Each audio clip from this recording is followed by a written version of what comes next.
Good morning students. Lockdown की 5वीं कक्षा में आपका स्वागत है। उम्मीद है आप लोग घर पर रहकर पढ़ाई कर रहे होंगे और हम लोगों के प्रयास को भी फलीभूत कर रहे होंगे। आज पुनः 8वीं कक्षा के सामाजिक एवं राजनीतिक व्यवस्था पार्ट 3 के पहले अध्याय संविधान के पार्ट 5 अर्थात हम लोग कंटिन्यूएशन में 5वीं कक्षा में हैं। आज के हमारे विषय है धर्मनिरपेक्षता और मानवाधिकार। इसके पहले हम लोगों ने संविधान के आयामों में संघवाद की चर्चा कर ली है, संसदीय शासन पद्धति की चर्चा की है, स्वतंत्र एवं निष्पक्ष न्यायपालिका की चर्चा की है और मौलिक कर्तव्य एवं मौलिक अधिकारों की चर्चा की है।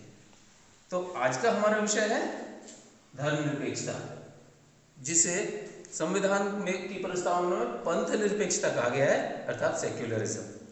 धर्मनिरपेक्षता से हमारा अभिप्राय क्या है? धर्मनिरपेक्षता का शाब्दिक अर्थ है धर्म के प्रति निरपेक्ष भाव रखना, यानी कि हमारे देश के शासन पद्धति में हमारे देश का शासन या हमारे देश की सरकार किसी भी धर्म के प्रति संरक्षण का भाव नहीं रखेगी।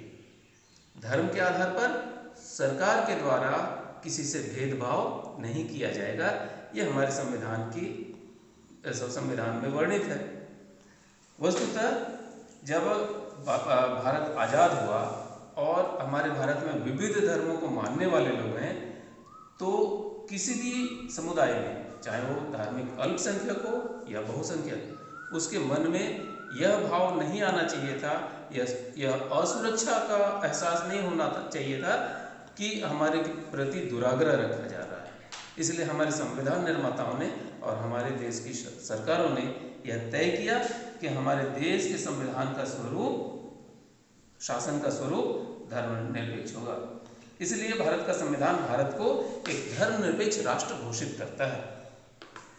यहाँ एक धार्मिक समूह किसी दूसरे धार्मिक समूह को न दबा सकता है, न उसकी गतिविधियों में, उसके अपने धार्मिक गतिविधियों में दखल दे सकता है। यहाँ तक कि एक ही धर्म का एक समूह अपने धर्म के दूसरे समूह के लोगों को भी धार्मिक आधार पर उनके आस्था और विश्वास पर आघात नहीं पहुंचा सकता। यहाँ धर्म को बिल्कुल व्यक्तिगत विषय माना गया है। व्यक्ति अपनी इच्छा के अनुसार अपना विश्वास मानने को स्वतंत्र है। इसे ही हम कहते हैं कि ये हमारे देश के संविधान के द्वारा हमें धर्मनिरपेक्ष स्वरूप प्रदान किया गया। हालांकि इसकी कुछ आलोचनाएं होती हैं, मगर आलोचनाएं तो हर विषय की होती है। हमारा संविधान हमें भेदभाव से परे एक धर्मनिरपेक्ष राष्ट्र घोषित करता है। यहाँ सरकारी कार्यालयों, थाना, अदालत, सरकारी विद्यालयों में धार्मिक आधार पर किसी तरह का भेदभाव नहीं किया जा सकता। तो ये हो गई बात धर्मनिरपेक्षता की। इसके बाद हम दूसरे टॉपिक पर आते हैं। हमारा दूसरा टॉपिक है मानवाधिकार यानी ह्यूमन राइट्स। वस्तुतः मानवाधिकार क्या है? एक व्यक्ति जब मानव के रूप में जन्म लेता है तो जन्म के साथ ही उसको कई अधिकार प्राप्त होते हैं। इन्हीं अधिकारों को मानवाधिकार कहते हैं, जिसके बिना उसका जीवन, उसका विकास, उसकी प्रतिष्ठा बाधित न हो। अगर व्यक्ति को मानवाधिकार हासिल नहीं होंगे तो वह अपनी समग्र उन्नति नहीं कर पाएगा। हम क्या देखते हैं कि हमारे संविधान में भी मानवाधिकारों की चर्चा की गई है। भारत में मानववाद की स्थापना की चर्चा हमारे मौलिक कर्तव्यों में भी वर्णित है। सारे विश्व में मानवाधिकारों के बारे में बड़ा स्पष्ट उल्लेख है। हम क्या देखते हैं कि यूएनओ के द्वारा 10 दिसंबर 1948 को प्रथम मानवाधिकार दिवस मनाया गया और तब से लेकर आज तक हर वर्ष हम लोग 10 दिसंबर को मानवाधिकार दिवस के रूप में मनाते हैं। भारत में भी मानवाधिकारों को प्रतिस्थापित करने के लिए, प्रतिष्ठा देने के लिए भारत सरकार के द्वारा मानवाधिकार संरक्षण अधिनियम के तहत 1993 ईस्वी में राष्ट्रीय मानवाधिकार आयोग की स्थापना की गई। राज्यों में भी राज्य स्तरीय मानवाधिकार आयोग गठित हैं। मानवाधिकारों में क्या क्या चीजें सम्मिलित होंगी, आइए इसकी चर्चा करें। तो मानवाधिकारों में शामिल है जीवन जीने का अधिकार, हमने पहले चर्चा की। एक व्यक्ति का सर्वप्रमुख अधिकार जीवन जीने का अधिकार है। जीवन ही नहीं रहेगा तो बाकी चीजें कैसे हो सकती हैं। पुनः दूसरी इन अधिकारों में दूसरी कड़ी में है स्वतंत्रता का अधिकार, समानता का अधिकार और प्रतिष्ठा का अधिकार। साथ ही प्रदूषण मुक्त वातावरण में जीवन जीने का अधिकार।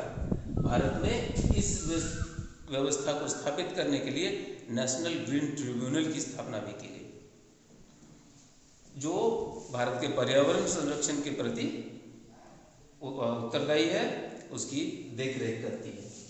पुनः मानवाधिकारों के अंतर्गत एक और महत्वपूर्ण बात है, वह है अभिरक्षा में, कस्टडी में, यानी पुलिस के द्वारा किसी व्यक्ति को पकड़े जाने पर उसके साथ यातनापूर्ण और अपमानजनक व्यवहार नहीं किया जा सकता।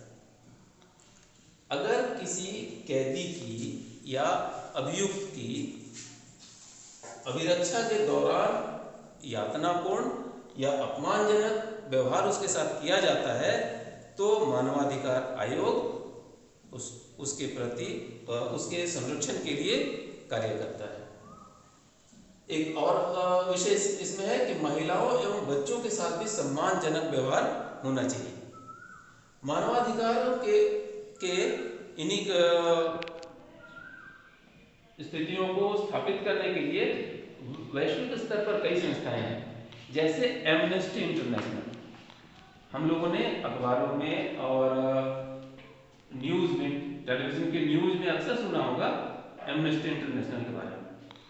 जहां कहीं भी विश्व में जहां कहीं भी मानवाधिकारों के उल्लंघन की बात आती है तो वहां एमनेस्टी इंटरनेशनल के लोग सक्रिय रूप से सामने आते हैं और केवल आम आदमी के नहीं, वरन वो तो अपराधियों के भी मानवाधिकार की बात करते हैं।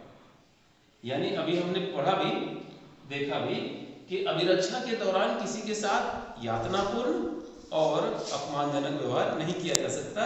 इसी बात को ध्यान में रखकर एमनेस्टी इंटरनेशनल के लोग सामने आते हैं।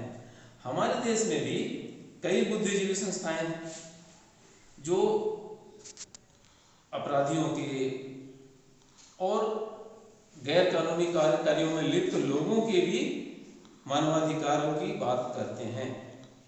आम आदमी को तो मानवाधिकार निश्चित रूप से हासिल होना ही चाहिए और हमारा संविधान इस बात की पक्की व्यवस्था करता है।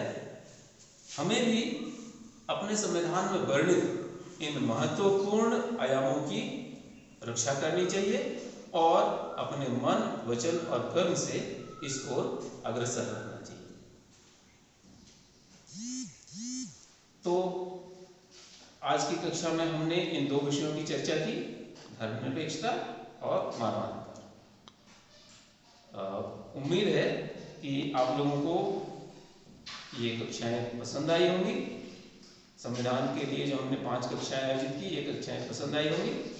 आप इसे पुस्तक के साथ मिलाकर पढ़ें और अगर आपके ज्ञानवर्धन में हम लोगों को कुछ सफलता मिली हो तो हम अपने कार्य को सफल समझेंगे। धन्यवाद। आप अपने बहुमूल्य सुझाव और राय अवश्य दें। Thank you.